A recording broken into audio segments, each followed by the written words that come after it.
नमस्कार दोस्तों। आज हम राजस्थान आर्थिक समीक्षा 2024-25 के कुछ महत्वपूर्ण बिंदुओं पर बात करने जा रहे हैं। राजस्थान आर्थिक समीक्षा 2024-25 आर्थिक विकास के मुख्य सूचक।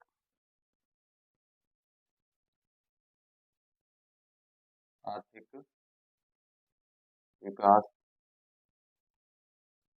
के मुख्य सूचक।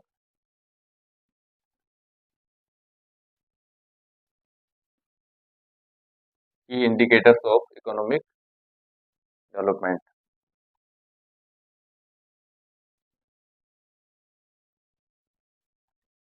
अब सबसे पहले हम बात करेंगे सकल राज्य घरेलू उत्पाद की, growth state domestic production, GSDP। तो राजस्थान में सकल घरेलू सकल राज्य घरेलू उत्पाद, सकल राज्य घरेलू उत्पाद,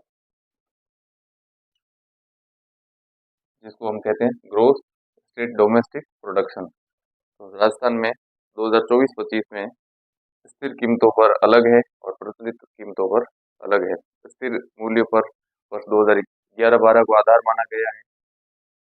तो उसमें हम सबसे पहले बात करेंगे स्थिर कीमतों पर, स्थिर मूल्यों पर।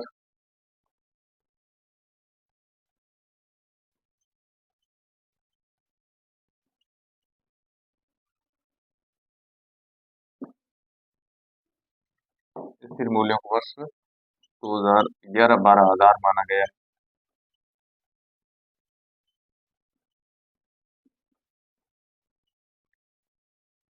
तो स्थिर मूल्यों पर है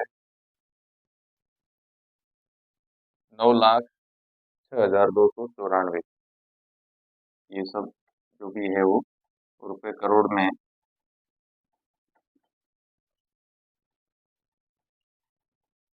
रुपए करोड़ में है। कितना है? 9,06,294। 9,06,294 करोड़ रुपए। 9,06,294 रुपए स्थिर मूल्यों पर है। स्थिर मूल्यों का आधार रखा है वर्ष 2011-12। अब प्रचलित मूल्यों पर कितना है वह भी देख लेते हैं। प्रचलित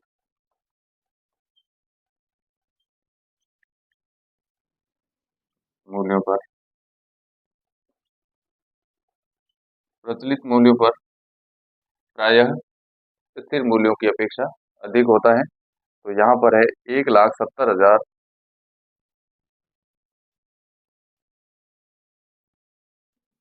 नहीं, 17,04,339। 17 लाख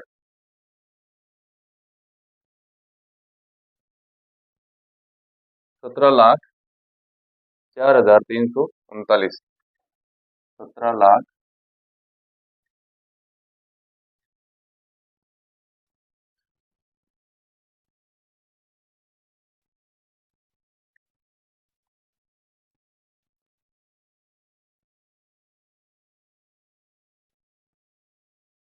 17,04,339 रुपए सकल राज्य घरेलू उत्पाद प्रचलित मूल्यों पर है। तो यह भी करोड़ रुपए में है। अब आते हैं सकल राज्य घरेलू उत्पाद की वृद्धि दर पर। इसकी जो है GSDP की वृद्धि दर क्या रही है वो थोड़ा देख लेते हैं। सकल राज्य घरेलू उत्पाद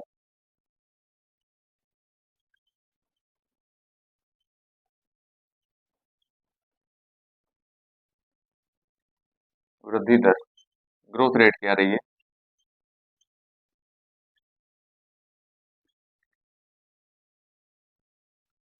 तो यहाँ पर यह भी देखेंगे कि ग्रोथ रेट का आधार भी स्थिर मूल्यों पर अलग है। तो 2011-12 का आधार है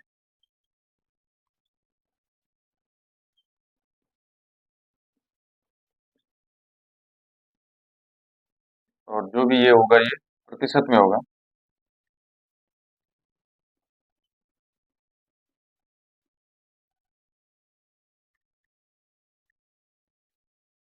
कितना प्रतिशत है स्थिर मूल्यों पर?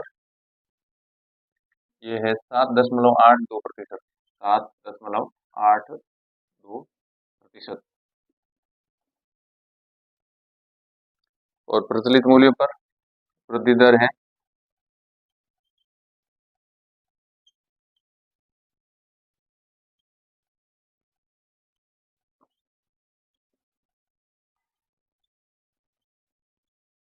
यह भी प्रतिशत में है। प्रचलित मूल्यों पर 12.02%। 12.02% की वृद्धि दर वर्ष 2024-25 में आकलित की गई है।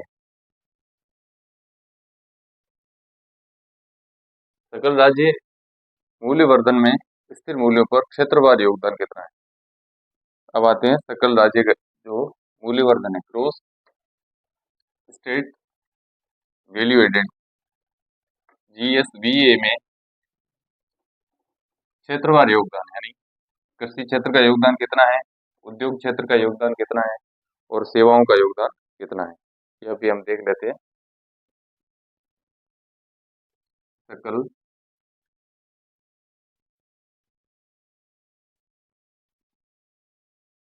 राज्य मूल्यवर्धन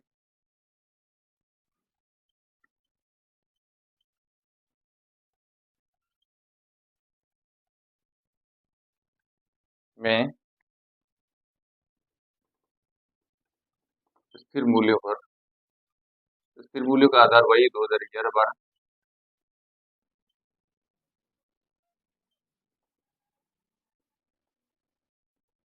स्थिर मूल्यों पर क्षेत्रवार योगदान।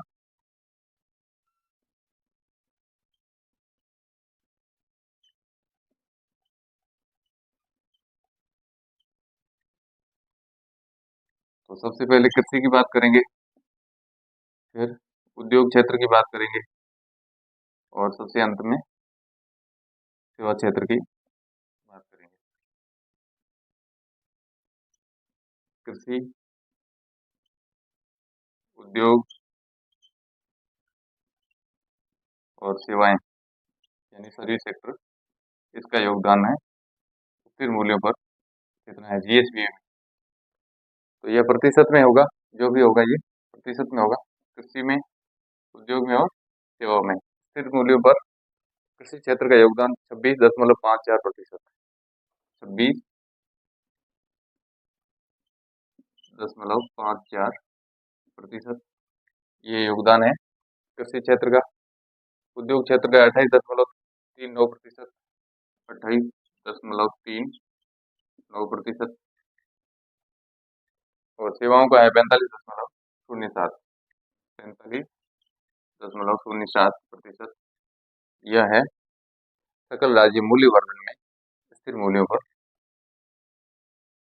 क्षेत्रवार योगदान। अब इसी तरह से हम बात करेंगे सकल राज्य घरेलू, सकल राज्य मूल्यवर्धन में प्रचलित मूल्यों पर कितना योगदान है। तो हम बात करेंगे सकल राज्य मूल्यवर्धन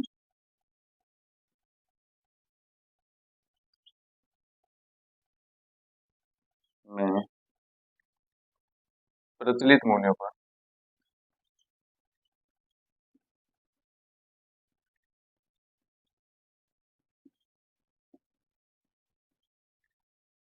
क्षेत्रवार योगदान।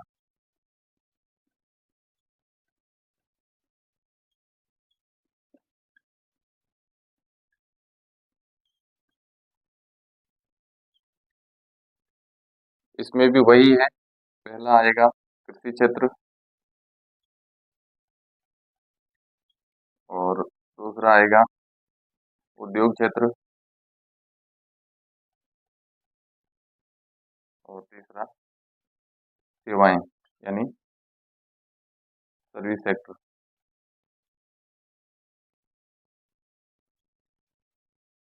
सकल राज्य मूल्यवर्धन में प्रचलित मूल्यों पर क्षेत्रवार योगदान। कृषि क्षेत्र का 26.92%, 26.92%। उद्योग का 27.16%, 27.16%। और सेवा क्षेत्र का 45.92%, 45.92%। यह सकल राज्य मूल्यवर्धन में प्रचलित मूल्यों पर क्षेत्रवार योगदान है। कृषि क्षेत्र का 26.9%, उद्योग क्षेत्र का 27.16% और सेवाओं का है 45.92% योगदान राज्य में सकल राज्य मूल्यवर्धन में प्रचलित क्षेत्रों पर योगदान। अभी हम बात करेंगे शुद्ध राज्य घरेलू उत्पाद, नेट स्टेट डोमेस्टिक प्रोडक्शन, इसकी बात करेंगे।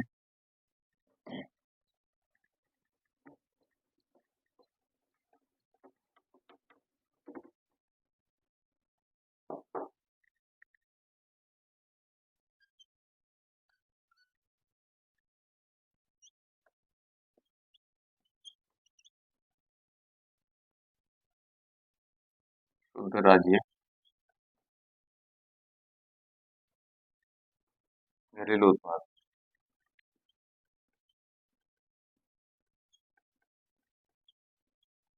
Net state domestic production, NSDP। तो इसमें भी स्थिर मूल्य पर अलग है और प्रचलित मूल्यों पर अलग है। स्थिर मूल्य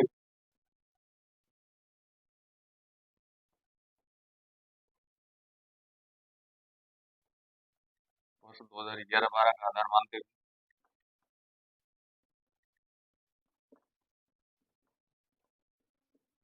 स्थिर मूल्यों पर 7,96,352, 7,96,352। ये क्या है? करोड़ रुपए में है।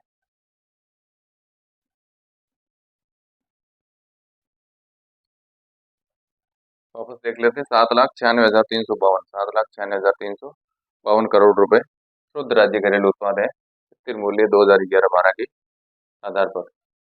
फिर है प्रचलित मूल्य पर, प्रचलित मूल्यों पर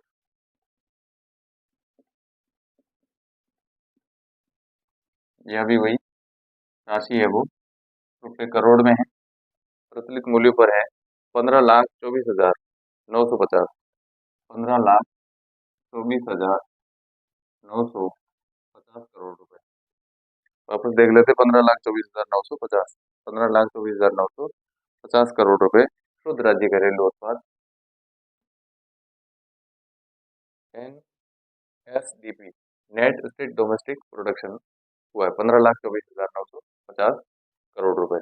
अब आते हैं शुद्ध राज्य घरेलू उत्पाद के बाद में आते हैं प्रति व्यक्ति आय पर। राज्य में प्रति व्यक्ति आय क्या है? प्रति व्यक्ति आय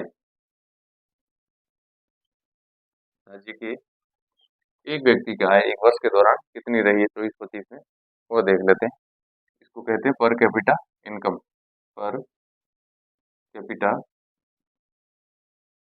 इनकम, PCI भी कहते हैं शॉर्ट में। स्थिर मूल्यों पर कितनी है वह देख लेते पहले। स्थिर मूल्यों पर, स्थिर मूल्यों का आधार वही है 2011-12।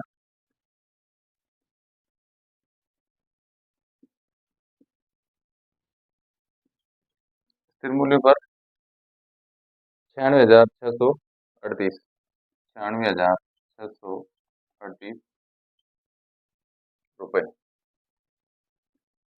यानी एक वर्ष के दौरान एक व्यक्ति की आय है वो 96,600 96,638 रुपए वर्ष 2024-25 में रही है। और प्रचलित मूल्यों पर प्रति व्यक्ति आय, प्रचलित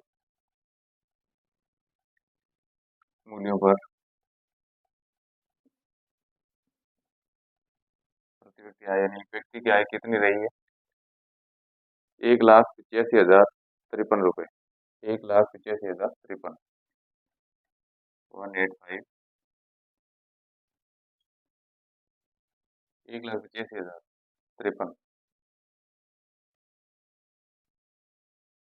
1,85,053 रुपये प्रचलित मूल्य पर एक व्यक्ति की प्रति व्यक्ति आय है जो वर्ष 2024-25 में रही है।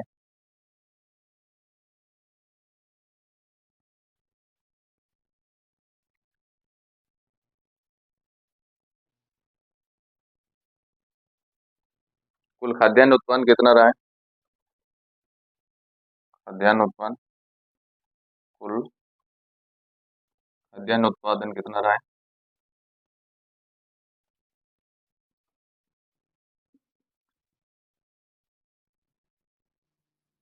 267 दशमलव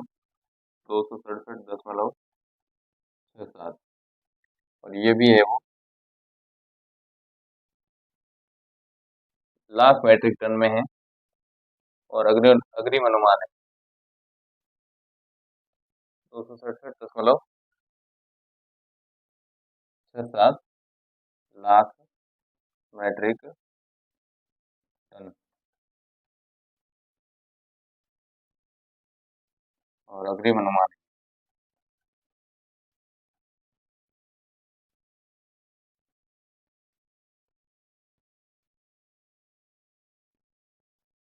तो इस तरह से हमने देखा कुल खाद्यान्न उत्पादन है वो कितना है, 267,67 लाख मीट्रिक टन।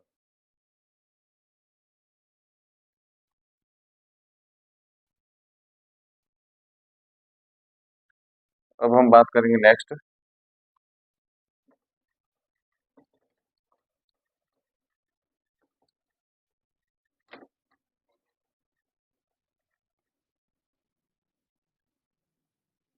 औद्योगिक उत्पादन की सूचकांक की। औद्योगिक उत्पादन सूचकांक,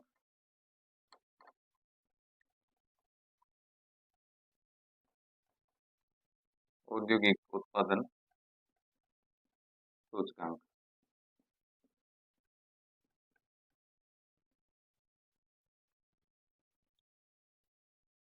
औद्योगिक उत्पादन सूचकांक की बात करेंगे।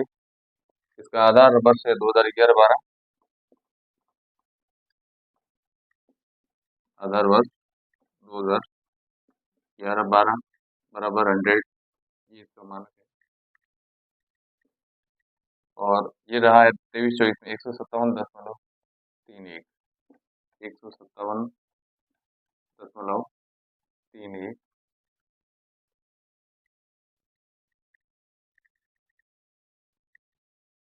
ये भी प्रावधानिक है, नवंबर 2024 तक प्रावधानिक है,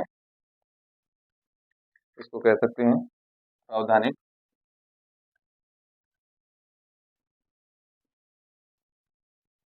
नवंबर 2024 तक इसके आंकड़े नवंबर 2024 तक के लिए उपयोग में लिए गए हैं।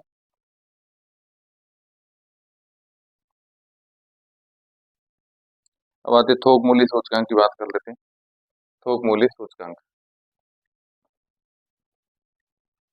Wholesale price index,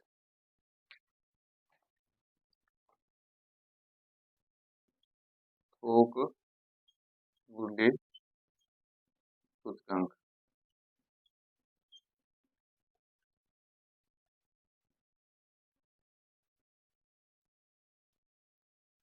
wholesale price index, WPI जिसको कहते हैं। वर्ष 2000 वर्ष 1999 और 2000 का आधार वर्ष माना गया है। आधार वर्ष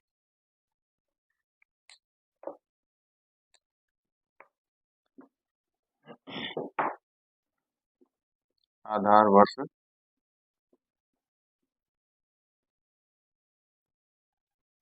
1999, 2000, बराबर 100।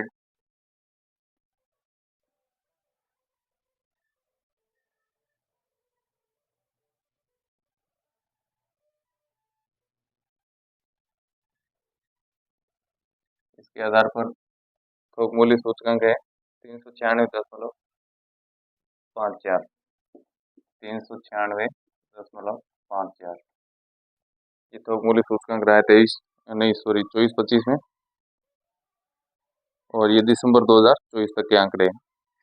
कब तक के आंकड़े हैं? दिसंबर 2024 तक के आंकड़ों का उपयोग लिया गया है।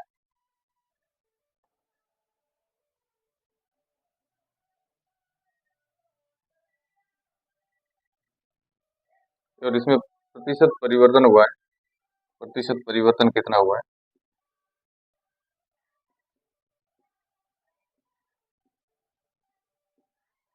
प्रतिशत परिवर्तन हुआ है 2.18%।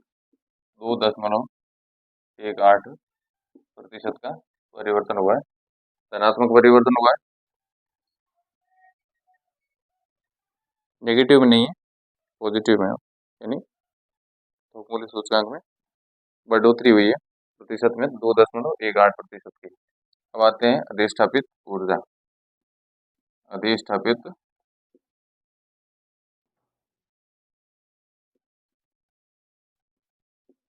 ऊर्जा क्षमता। अधिष्ठापित ऊर्जा क्षमता। ऊर्जा क्षमता ये मेगावाट में होती है हमेशा। कितने मेगावाट है? 26,325 मेगावाट। 26,325 मेगावाट। 26,325 मेगावाट। और ये जो है वो दिसंबर 2024 के आंकड़ों का, वहां तक के आंकड़ों का, दिसंबर 2024 तक की अधिष्ठापित ऊर्जा के संयंत्रों का यहाँ पर आकलन किया गया। अधिष्ठापित ऊर्जा जो दिसंबर 2024 तक राजस्थान में कितनी इकाई स्थापित हो चुकी थी? 26,300 मेगावाट ऊर्जा उत्पादन करने जितनी इकाइयां स्थापित हो चुकी थी। अब वाणिज्यिक बैंकों की साख, कमर्शियल बैंक क्रेडिट कितना है वो भी थोड़ा देख लेते हैं। वाणिज्यिक